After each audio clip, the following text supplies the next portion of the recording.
300 kilómetros al sur de las pirámides de Giza se encuentra Tel el Amarna. Bajo las arenas del desierto están enterrados los restos de uno de los lugares más enigmáticos de todo Egipto. Hace 3000 años tuvieron lugar aquí extraños acontecimientos. Nació una nueva religión, un deforme faraón murió y los egiptólogos todavía intentan averiguar qué sucedió.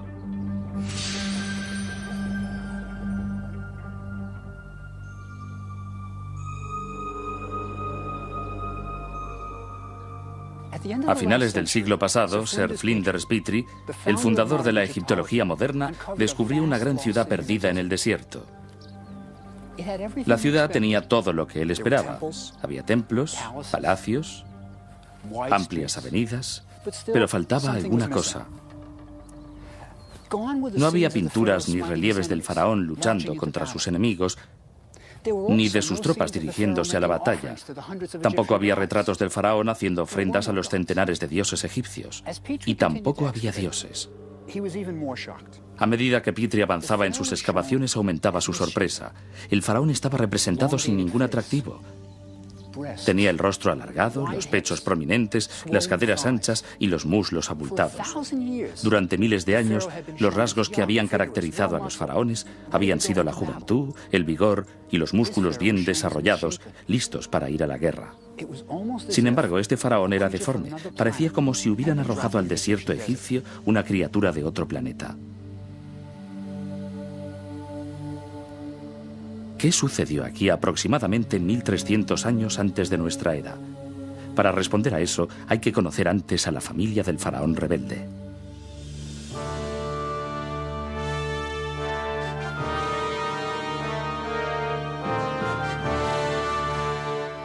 Egipto se hallaba en su época más gloriosa. El país nunca había sido más rico, más poderoso ni más seguro. A lo largo del Nilo, los egipcios construían grandes templos para adorar a sus numerosos dioses. Cuando los dioses se sentían complacidos, Egipto prosperaba.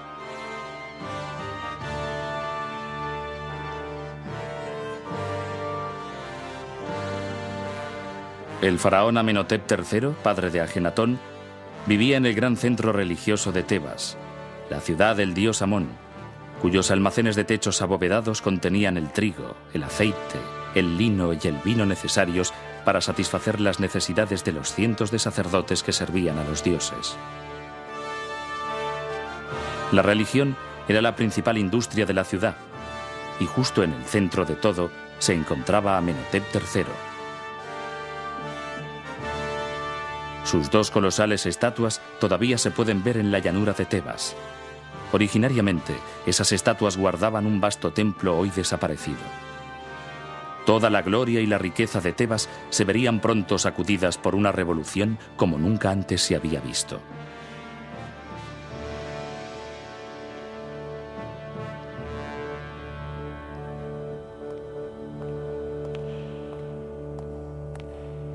Durante los años de gloria de Egipto, Amenhotep III estuvo al frente del país, de modo que no es extraño que la mayor estatua del Museo Egipcio del Cairo nos muestre este faraón representado con su familia. Este es Amenhotep III, y aquí está su esposa, la reina Ti. Tuvieron 6 hijos, y lo importante es cómo educaron a los niños.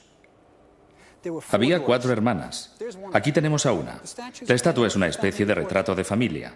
Las 4 hermanas recibieron títulos importantes. También había un hijo, Tutmosis, que fue nombrado sumo sacerdote de Menfis. Y por último estaba Amenhotep, que había recibido el nombre de su padre. Sin embargo, él no aparece en la estatua, no aparece en ningún retrato real ni consta en los documentos y las crónicas del reino. Se trata de un auténtico misterio.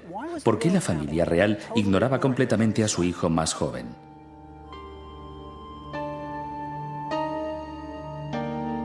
Parece ser que ya desde temprana edad, Ajenatón había mostrado extrañas tendencias.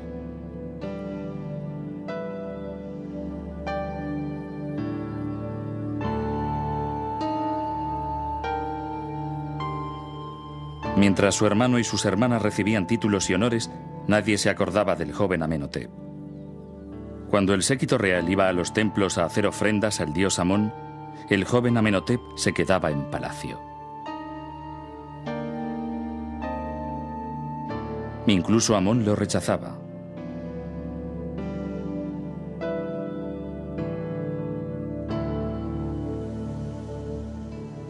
De esta manera, el príncipe fue excluido de las ceremonias religiosas en las que su hermano y sus hermanas se congraciaban con los dioses. Todo giraba alrededor de los templos y de sus cientos de sacerdotes.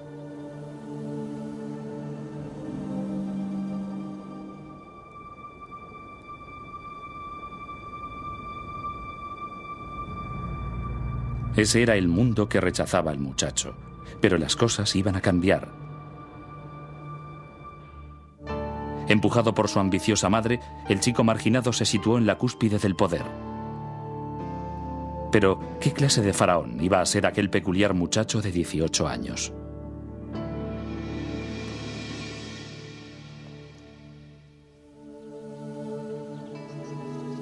Ya en los primeros tiempos de reinado, Ajenatón puso de manifiesto sus peculiaridades cuando comenzó a erigir su propio templo en Karnak, el corazón religioso de Tebas. Karnak es un laberinto de templos que cubren más de 40 hectáreas. Construido a lo largo de 2000 años, cada faraón incorporaba al conjunto sus propios monumentos para ganarse el favor de los dioses. Cuando Ajenatón aportó su contribución, el pueblo de Egipto supo que algo fuera de lo normal estaba sucediendo. El recién nombrado faraón inició una construcción con un estilo artístico completamente nuevo y extraño. Ajenatón aparecía con los dedos de los pies alargados, las caderas anchas, los dedos de las manos extremadamente largos, los pechos desarrollados y el rostro alargado. Nunca se había visto nada igual en un templo egipcio. Pero las novedades no acababan aquí. Frente al templo se colocaron colosales estatuas del faraón que acentuaban aún más sus extraños rasgos. Y eso no era todo.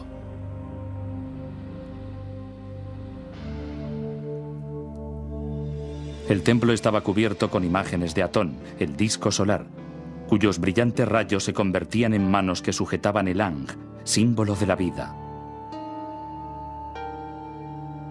No aparecían ni Amón ni los demás dioses de Egipto, que habían sido sustituidos por el disco solar. La gente debió preguntarse, ¿dónde están los otros dioses? Pronto lo sabrían.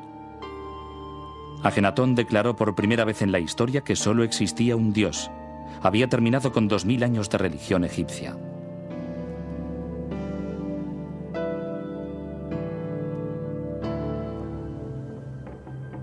Había accedido al trono el niño rechazado. Pero como faraón, Ajenatón ya no podía seguir siendo excluido de las festividades religiosas, que además eran muy numerosas. Durante la fiesta de Opet, las estatuas de los 3 dioses principales de Tebas, Amón, Mut y Honsu, eran llevadas desde Karnak hasta el templo de Luxor. Era una celebración que duraba varios días y que incluía bailes, canciones y banquetes. Y surge la pregunta, ¿por qué Ajenatón lo cambió todo? Él era el rey de Egipto, ¿por qué hundir el barco? Cuando su hermano y hermanas asistían a ceremonias religiosas, él se quedaba en palacio.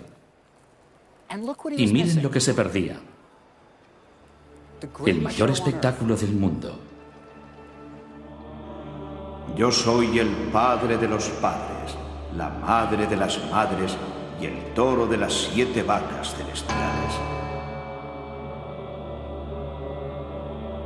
Yo abro la boca para hablar en medio del silencio. Yo trazo el camino por el que andan los hombres.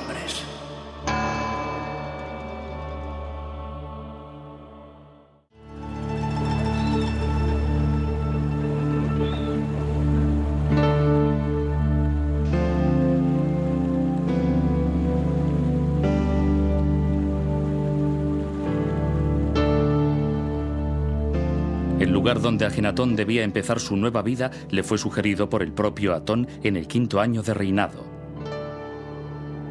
Cuando Ajenatón se hallaba en un desértico paraje, en medio de Egipto, a más de 300 kilómetros al norte de Tebas, el sol se levantó en el horizonte y pareció posarse entre 2 montañas cercanas.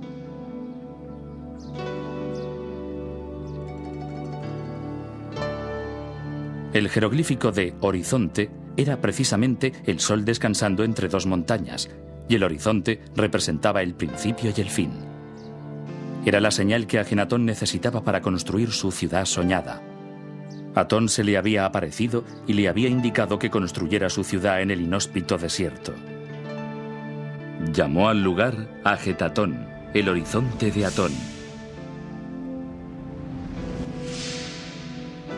En los alrededores de la nueva ciudad, Ajenatón hizo esculpir estelas que marcaban sus límites y narraban la mística visión. Su majestad apareció montado en su gran carro de electrón, como Atón cuando se levanta en el horizonte.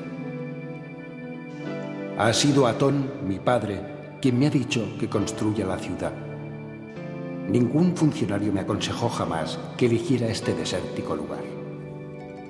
Después de la revelación que Ajenatón había tenido sobre la construcción de su ciudad, seleccionó un pequeño grupo entre sus seguidores y los desplazó de Tebas al yermo desierto que Atón había elegido, el lugar que actualmente se llama Tel el Amarna. Reunió a los fieles en una de las estelas limítrofes del terreno, y mientras observaba la desolada llanura donde iba a construirse la nueva ciudad, realizó una ceremonia de adoración. Fue el sermón de la montaña de Ajenatón. El gran ser, Atón, ha ordenado mi vida. Es mi padre, al cual ningún artesano ha concebido. Él se muestra cada día al amanecer y en el ocaso. Eternamente llena la tierra con sus rayos y otorga la vida a todos. Ajenatón ya no se encontraba solo. Ahora estaba casado con Nefertiti, una de las mujeres más hermosas de la historia. Tenía su propia familia, una esposa, 2 hijas y 4 más que vendrían. El niño rechazado había recorrido un largo camino. En la nueva ciudad, la emoción debía ser incontenible. Eran los pioneros de una naciente religión, y el faraón era su líder. Hasta el cristianismo no volvería a producirse un sentimiento igual. Era un momento decisivo en la historia del mundo y Ajenatón fue el hombre clave. ¿Pero aceptaría el resto de Egipto la nueva religión del rey? Uno se pregunta qué pensaría que iba a sucederle en el más allá, si es que existía un más allá.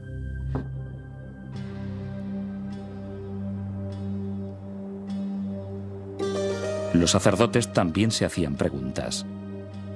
¿Qué será de nosotros? Si solo hay un dios, Atón, ¿qué pasa con los vastos templos de Amón en Tebas?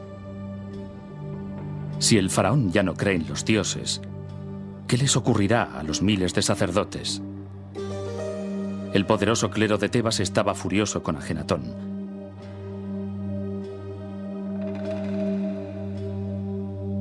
El faraón rebelde había declarado que sus dioses no existían. Se había ausentado de la capital religiosa de Egipto y había prometido no regresar jamás. Se habían acabado las ofrendas reales a los dioses.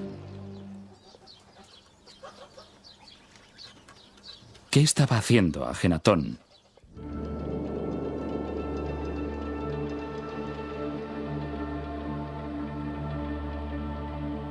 Encontramos uno de los mayores logros intelectuales del mundo antiguo, un poema escrito por el propio Ajenatón.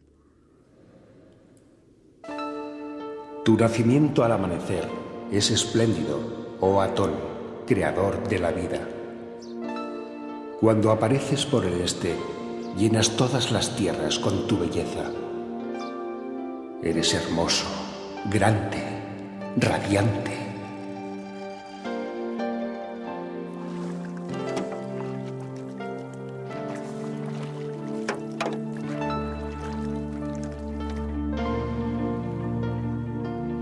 Cuando te pones por el oeste, la tierra está oscura, como muerta.